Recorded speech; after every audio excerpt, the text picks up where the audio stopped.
Hey Facebook, you get to get a little bit of behind the scenes this morning as we're just finishing up, setting up for the show. Just getting everything, got my script, got my coffee. Check out this mug that I got. Can you see it? It's backwards, but it says J and then 8, and it's like a... You can hear sirens. It's like a Scrabble cup, but it's super funny because I saw it at this like thrift store, and 8 is my favorite number, and J for Justin makes sense, so I got it. It even says Scrabble on the bottom. See it? So I'm super pumped about that. Got my coffee, got my mug. Let's get into the show. Make sure we're all recording here. Let's give you guys a better angle so you can actually see me while I'm talking. Do you like these flowers? It's springtime here in Seattle. So we got all the flowers working and twerking. Alright. Mic. Okay, should be good. That's good. What's up, folks? Happy Monday. This is the Emulsion episode 9. I'm your host, Justin Khanna, and here and now is when I serve up some facts and my opinions on everything that mattered to me in the last week of the food, restaurant, chef, fine dining sphere. Normally we take a minute and I do a little bit of self-promo here at the start, but I'm super empathetic to basically how people are with ads. And I also kind of feel weird for offering you content to kind of tangent off of before I even get started on the show. So before we kind of get into the show, I'm going to try something a little bit different for the next couple of episodes where basically everything I put out is going to be announced before the non-industry stuff at the end of the show. And so then maybe you can kind of make a little list of your own about what you'd like to check out after you head off from this show, kind of from listening or watching my mouth kind of make noises. So again, as normal, that's always going to be listed in the show notes. That will be kind of more or less wherever you end up listening to the show, you'll be able to find those for your convenience. So boom, shortest intro in show history here at the Emulsion. So let's get into today's stories. First up is a story that I wanted to share with the show, and I wanted to start with it because the real meat of this show is going to get a little bit controversial and possibly spark some debate. So we're going to start with something a little bit creative and aesthetically pleasing, and that's the news about Mugaritz's new tasting menu for this year. So all the info just dropped from that, and yeah, I literally talk about it like an album, because for a restaurant like Mugaritz, this is more or less their set list for the year.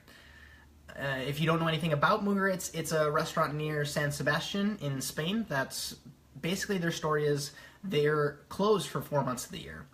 So now, actually on April 12th, they open, and until December 10th, they do service, I would probably just assume 5 days a week.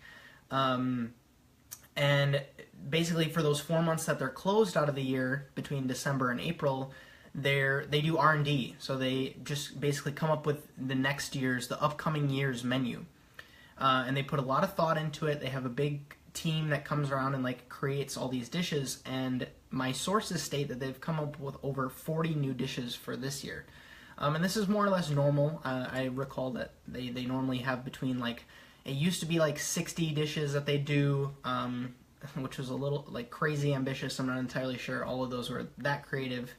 But after doing a little bit of Instagram searching, I found a menu photo that's 29 dishes long. So that's the menu that they're currently serving, or at least in the last 5 days that they've been open. I assume they were closed a little bit over the weekend. But from their first few services, 29 dishes is what they're currently working with. Obviously, things are going to be tweaked as the year goes on. That's what they've said in their big press release that they did for the menu. Things will come on and off and more or less change, but that closure that they take is structured so that they can come up with some new concepts for the year ahead. Of those concepts, one includes basically doing away with dessert, which I thought was super interesting. They're focusing on, quote, punctuating sweet notes during the meal. end quote. So for example, the 6th course out of 29 is a dish called strawberries and cream. So, and there's also even a course third from the end called Does the Truth Really Matter? With a question mark.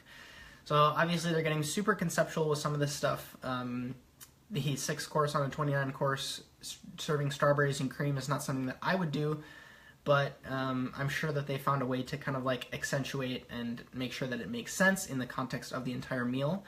Not to mention the restaurant also says that 80% of the dishes will not require cutlery. A move that's not only smart for a restaurant doing 29 courses, like logistically speaking, you don't have to have someone running around setting everybody up for the next course, but they also say it's important to do for more playing with the senses and pushing prejudices aside. That's another one of the reasons that they kind of did away with the entire aspect of dessert.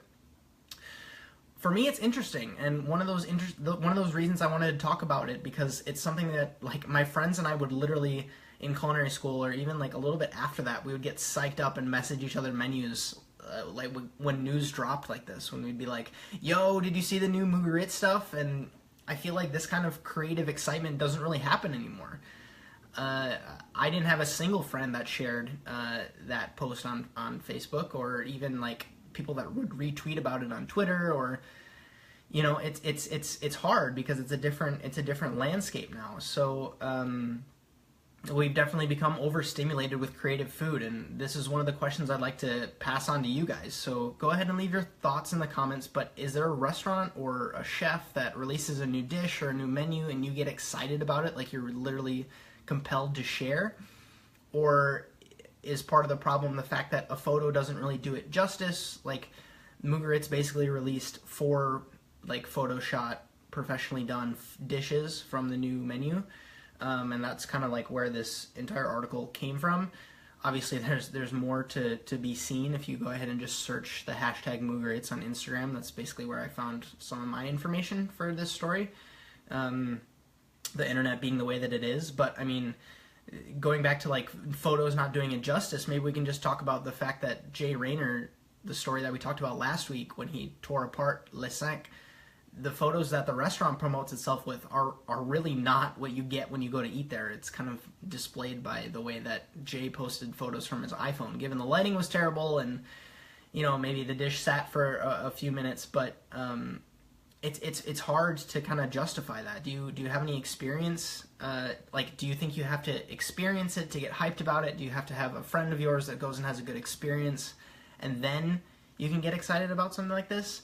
Or, you know, I'd be interested to hear your thoughts on this. Also, I've heard from multiple industry friends of mine that have eaten at Mugaritz in the past, whether or not it definitely wasn't this year, but basically a lot of people have told me that their meal was, yes, very, very conceptual, but it wasn't always all that delicious. So have we kind of become this society that only wants delicious things and not necessarily food that challenges us or prejudices or like the traditional way that things have been done?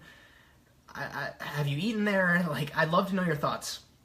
I'm definitely someone that doesn't like to knock a restaurant or like super hype up a restaurant until I try it. But just hearing about, thinking about things in a different way is something that I gravitate towards and something that I'm interested in, and something that it's one of the reasons I still continue to follow Mugaritz. I'm definitely someone that like I have a signed copy of the Mugaritz cookbook literally next to me on my bookshelf. I met Chef Andoni in New York City when he was doing the book tour. I've always been a fan of these guys, but I never really got the opportunity to eat there. But that constant push for new ideas and even taking time off to create something I've always found that inspiring. So it's good to know that they continue to do that kind of work, even though the hype for them isn't necessarily still there. But I'd love to know your thoughts on this one. I'm gonna take a coffee sip. Okay, next. That was the sound of me cracking my fingers, because we're gonna get into a topic that's really been stirring up the industry, not just lately, but over the past, I'd say probably 2, 3, 4 years.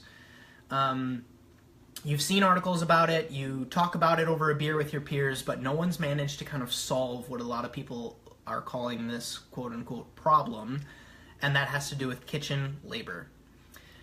And I want to start with an article that's come out this past week. We're going to get into a few different sources from these stories, so I'll try to keep them all in a row when I'm trying to reference something. But the article that I'm going to mention for the most part, and the reason that I wanted to cover this story this week, is because Corey Mintz, a food writer for the Global and Mail, published an article called "The World's 50 Best Get By with a Lot of Unpaid Labor." And it's super interesting. It sparked a lot of heat. It's something that needs to be well researched before you kind of because that is a very compelling headline.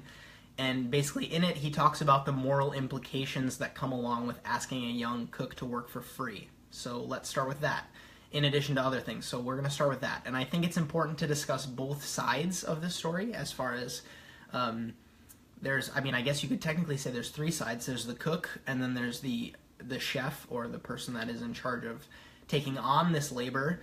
And then there's the guest, of course, that's more or less paying for the experience to be there and experience what's happening with this unpaid work.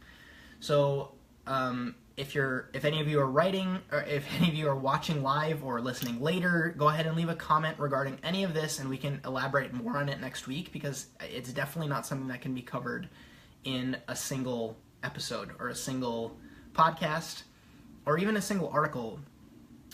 And because of that, I want to start a discussion on it. So go ahead and hashtag the Emulsion on Twitter, or maybe on Instagram. It's not really where I see any engagement happening, but Facebook works.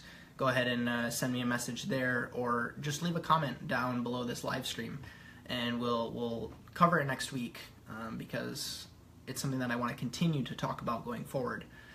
So let's start with an example. So you're a high-end restaurant, right, charging for what he gives an example of $220 a head for food, given his metrics were from 2014, so it's probably closer to $265, for example. Now, you're already making slim margins, right, even though you're charging what some people would consider crazy prices for a menu, and all of a sudden you get a knock on the back door from a guy who says he wants to work with you for free. He wants to learn in your kitchen, or she wants to learn in your kitchen and help out with prep and service. Now, taking aside the legality aspect of it, which is kind of weird for me to say, but this definitely happens across all industries. I mean, there's no hiding behind that. Internships are definitely not new. But the way that this article compares it to specifically the food industry is, quote, "One of the amazing egalitarian elements of restaurants has always been the low barrier to entry. If you want to become a doctor or a lawyer, there's no way around the low requirement of a long and expensive education. But anyone with the right combination of humility and dedication can start a cooking career by knocking on the door of a kitchen." Which is true. I have friends who have done this, friends who have come up to the back of a 2 Michelin star restaurant, knocked on the door, and offered to work for free for 6 months. All of us that went to the culinary school that I went to had to have 6 months of kitchen experience before we even got accepted into the school in general. So how do you get that experience when you have none? A lot of the times walking up to the back door and offering to work for free is a good way to kind of start that journey. But how restaurants across the world basically survive on this type of deal is what I want to talk about. Asking questions like, could Renee do the same food at Noma that they do now if it weren't for stagiaire help? Could Massimo Bottura continue to operate and stay open if they had to pay every single set of hands working for them? I'm not 100% sure, and just to give a little bit of background, the article actually talks about kids at my alma mater, the Culinary Institute of America, going to these places and doing their externship, which for us was basically a time between the first and second years of school where you take 5 months and you experience in the real world. You go into a kitchen, or you go into a dining room, or you go into, a bakery, and you spend time there, and you learn from them. You have certain assignments. You're in charge of learning. It's very, very structured. It's not necessarily just, you come in, you prep, you go home. You have to do an entire manual at the end of it. But what they talk about is the kids that go to sites that are unpaid. The school literally wouldn't comment when Eder or Corey, the author of the article, reached out to them and asked for a comment on their thoughts on unpaid externships.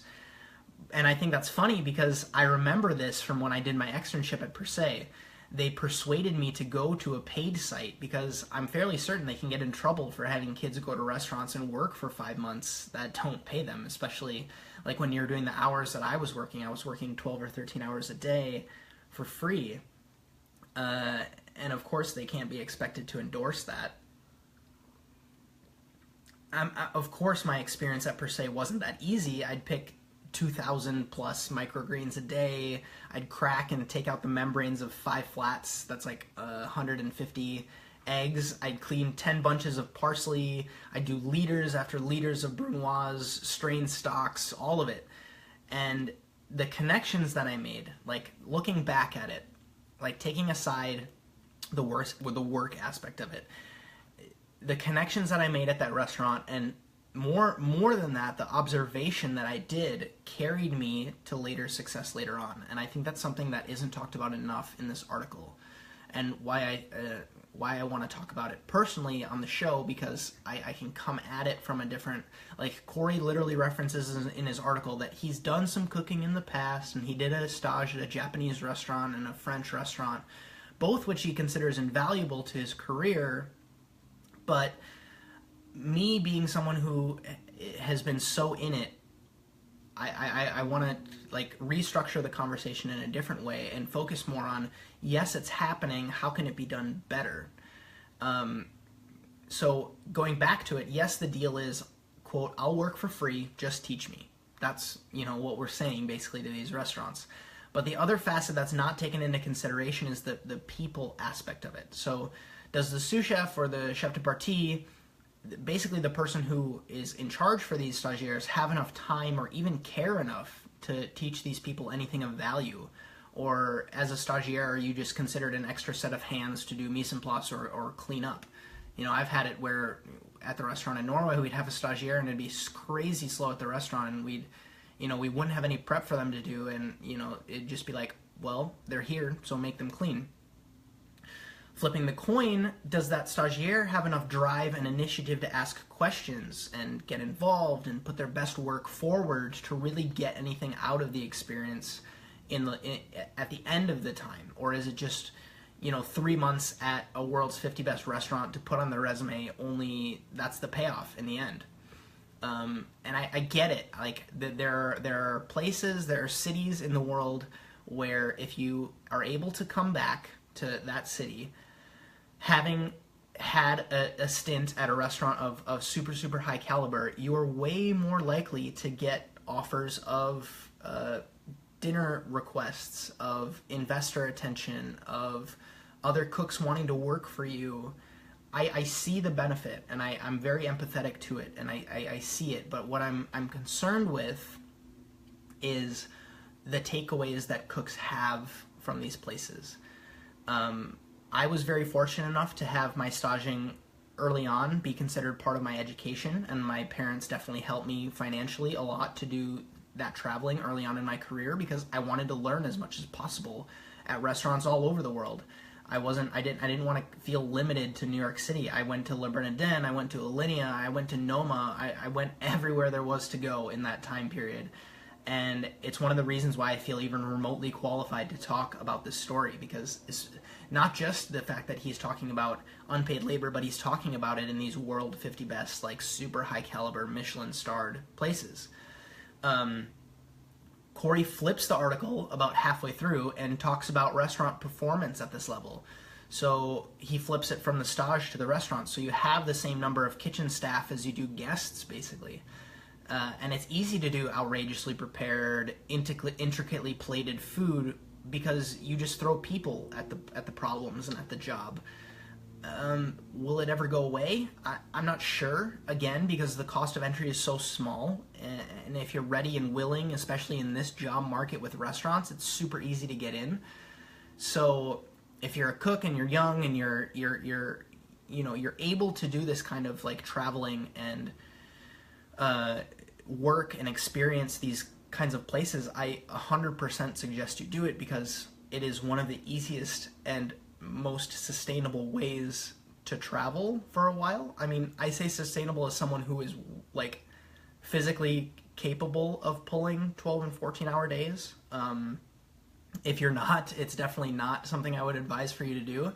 But as someone like me who is completely okay with putting in that kind of work, I was able to see some pretty incredible places, and especially like if you're able to crash on someone's couch, and if you're willing to be flexible with your travel dates, and kind of like my one-way flight to Norway when I left was something like $300 from Oakland to Bergen, which is like crazy. $300, and if you are able to stay on someone's couch for free, you're working for free, you are able to get staff meal at the restaurant 5 or 6 days out of the week, and then on the weekends you can either, cook with your friends, or, sometimes half the restaurants you'll go to in these cities, if you say that you're working at Noma, if you say you're working at Alinea, they'll hook you up and you'll get to like have amazing experiences at other restaurants because, you're associated with these establishments. So it's an experience that I really, really valued in my career and something that I would push people towards, but you have to have the right attitude going into something like that. I do want to emphasize one point, and it's one of the reasons I value my time in Norway so much. This is getting very personal, so if maybe you just either speed up the podcast or stick around for a little bit while I kind of go through this, but I think it's really important. I got to a point in my where my resume was so star-studded, it was crazy. Like I said, I have all these places that I spent time with in very, very short amounts of time, just where I went to go check it out. But I wasn't fooling the winners. None of the real chefs cared where I staged, and no one, like, everywhere that I wanted to get a job, they didn't care, because in reality, I really didn't know how to cook. I was so frustrated. It was really, really frustrating to me to look at these guys who were on the meat or on the fish or on the sauce stations, and they could really cook. Like they could survive 100 cover service. They could pick up 3 dishes at the same time. They had all the moves. They knew exactly what the chef wanted. They knew how to, I knew how to plate and I knew how to prep, but cooking for me was so unknown because I never got the chance. No one ever gave me the at-bat. And part of that was me, like when you're staying for somewhere for 2 weeks or a month or 5 months even, who's going to, train you to be on a station where someone else is committed to 2 years? It doesn't make sense. But in Norway, I got there and literally the first day I was thrown on the entremet station, day 1. And I was basically forced to take all those skills of organization and mise en place and apply them to this thing that I was actually cooking. I had to communicate with a station partner on pickups. I had to glaze vegetables properly, and of course, I've eventually made it onto the meat station very, very quickly. It was a place where I was so ready and I was so hungry for it because of all that experience of seeing other people do it and seeing what other people fucked up and seeing all the things that is what ultimately set me up for success. And I definitely did get to a very dark place where I was like, I can't cook, but I have all these best restaurants in the world on my resume. It was about 2 years ago, I went to Fransen in Stockholm to stage for a week when it was slow at Lisvaka. Chris suggested that we all go stage somewhere, and I had chose Fransen. And after talking with their meat chef de partie for 2 days, he was asking me questions. It was pretty crazy. They had 2 Michelin stars, and we were just some nobody restaurant in Norway. But just getting to the point when you can stage so well and have that much experience and the people skills to kind of ask the questions to get more out of the experience, I think it's really, really important. So what's my point? I'm not saying don't stage. I'm saying take the opportunity to be open-minded and actually learn when you do a stage. Right? There are very few chefs out there that regret their staging experiences, but the ones that really crush it are the ones that ask questions and get involved and really seek to get more out of it than just the name on the resume. To kind of hyperbolically quote Daniel Boulud's Letters to a Young Chef, quote, "You learn more cleaning lobsters at a 3 Michelin star spot than you do working the grill section at a bistro." And of course that's not exactly what he says, but it's true. It's true. It's 100% true. I mean, look at Ed Lee. I want to kind of haphazardly transition into something a little bit more lighthearted, but still on this story. And he's taking his spot 601 Magnolia in Louisville, Kentucky. And he basically looked at the problem of lack of good cooks and compared it to a community that he lives in with a 30% unemployment rate. And what he did with that is started a program called the Chef Lee, L-E-E in all caps, that stands for Let's Empower Employment Initiative. What it is it's a paid 40-week vocational training program for youth who are eager to learn, they're motivated, and they need a job. So to get in, there's an application process, and the restaurant has some basic requirements for eligibility. So you need to be at least 17 years old, pass a drug test, have a high school diploma or GED. But beyond that, you basically just need to have like the hard work ethic and the drive. That those are the only thing that he looks for. I'm quoting this off of a publication called, or a website, I guess, called Journey. If you haven't checked them out, that'll be the link that I link to in the show notes. But these kids, they don't need previous restaurant employment. They don't even need to have any basic cooking skills. It's more or less taught as part of the initiative. He's looking to teach people job skills. And to me, what's cool about it is, that, I'm quoting Ed Lee now, quote, "We don't fire you. You can leave, but we can't fire you." Once people know that, they don't live in fear of being fired. It's a game changer. So he basically uses it almost as a training program. So if after the 40 weeks you want to stay, he's got trained people in his restaurants, you know, like you've already spent 40 weeks with him, you might as well stay and we have a job for you. But if not, he wants to structure the initiative to make sure that those skills will apply to another job. You can put this restaurant on your resume, you know, and go forward with this knowledge and any sort of work ethic or skills you've learned and apply them to something where you do really have an interest or you do really want to kind of like work your way up. To me, this is super, super cool stuff. And from here, I want to pass it on to you. What are your thoughts on the current situation of stages, kitchen labor, and I'd also really like to know if you have staged, what's your favorite stage experience? Mine is definitely between Le Bernardin, which was my first stage experience, and Noma, which was also crazy because I stayed across literally across from the restaurant inside of a boat, and I would work for 15 hours, come home, sleep on the boat, and then I would literally walk 10 feet across to the restaurant, and you know, I'd show up at 8 in the morning and leave at 1 in the morning again. It was pretty intense, but I learned a lot there. It was really, really cool to be there. So I'd love to know your favorite stage experience. So go ahead and leave those in the comments wherever you're listening, or go ahead and tweet at me with the Emulsion hashtag.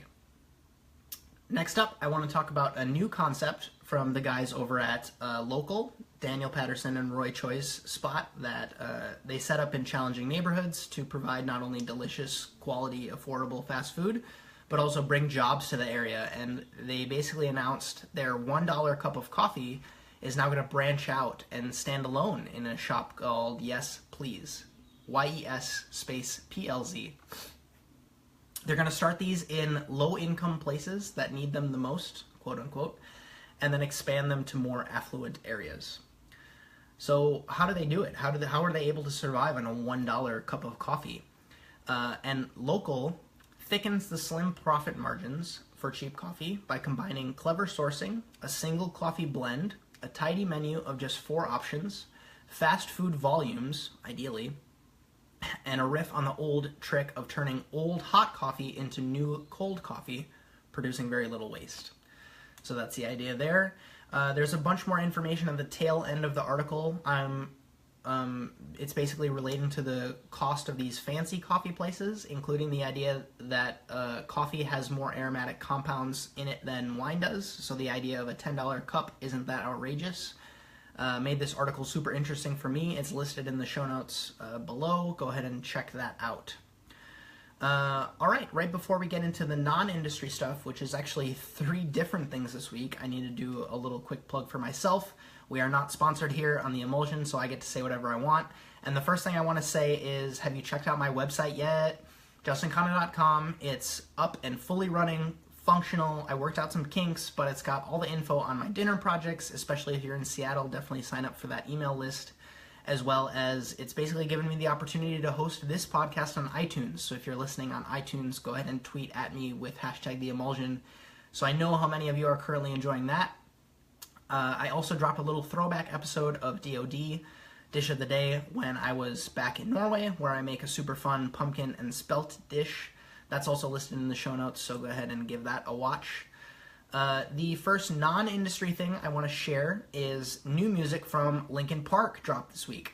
I know, I'm a 90s kid, so even though Linkin Park has changed quite a bit since then, and I was never really like that into the emo kind of scene, I really love Linkin Park, especially Mike Shinoda, and he basically starts off this song rapping, they push it into Pusha T, and then Stormzy. So there's a super dope lineup on Good Goodbye. It's worth a listen. I'm more psyched about the fact that they're actually producing more music this year, and I'm pretty psyched to see what else they're going to drop going forward in 2017. Next, I have to talk about The Last Jedi trailer. My heart like fluttered when I saw it on my YouTube thumbnails, so I'm super pumped for Christmas this year and to get another Star Wars movie in my life.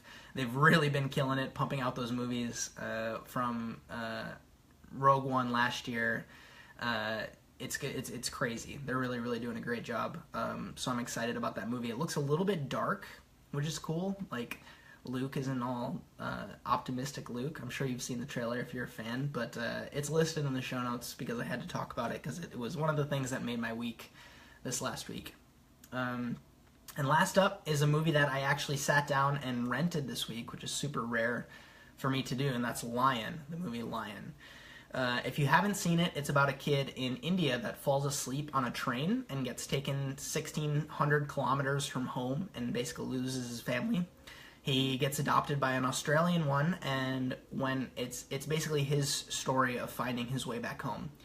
I think it's worth watching, definitely for Dev Patel doing an Australian accent on its own, but Nicole Kidman and Rooney Mara are awesome in it. My girlfriend Anna cried the whole time, so it's definitely an emotional movie, but it's definitely well done. I enjoyed it, and it gave me all those India vibes after my trip there last month. The list to their IMDb is listed there, so you can either watch the trailer, or I'm sure there's an option to link out to buy tickets if it's still showing in your theaters. They were nominated for a bunch of Academy Awards this year, so go ahead and check that movie out if you're interested in something that gives you a little bit of nice aesthetics, plus a little bit of, gives you some feels. So with that, this has been episode 9 of The Emulsion, and regardless of if you've been watching live here on Facebook or if you're on the podcast on iTunes or SoundCloud, I really honestly want to extend my thanks to you for your attention, and to do that, I want to extend the little giveaway that I posted last week. I've still got 2 copies of Communal Table, a publication we covered a few weeks ago here on the show. Adrian over there was nice enough to send me a bunch of copies. I've sent some of them out already. They're full of really nice stories and photos and recipes. I've got the staff issue and Grace issues left in my possession, so if you're interested in getting a copy of that sent from me to you, I ask that you leave a comment about today's question of the day regarding anything that we covered. More often than not, that's either the Mugaritz question or the question on the staff kitchen labor and Stagiares stories. Go ahead and share this podcast on one of your social networks. Tag me and use #TheEmulsion, and that's yours. No randomized selection, just the first 2 people to share this, follow me, and be hashtagged with #TheEmulsion. You get a copy on me. I really look forward to hearing from you. Thanks in advance. I'm Justin Khanna. Have a good one.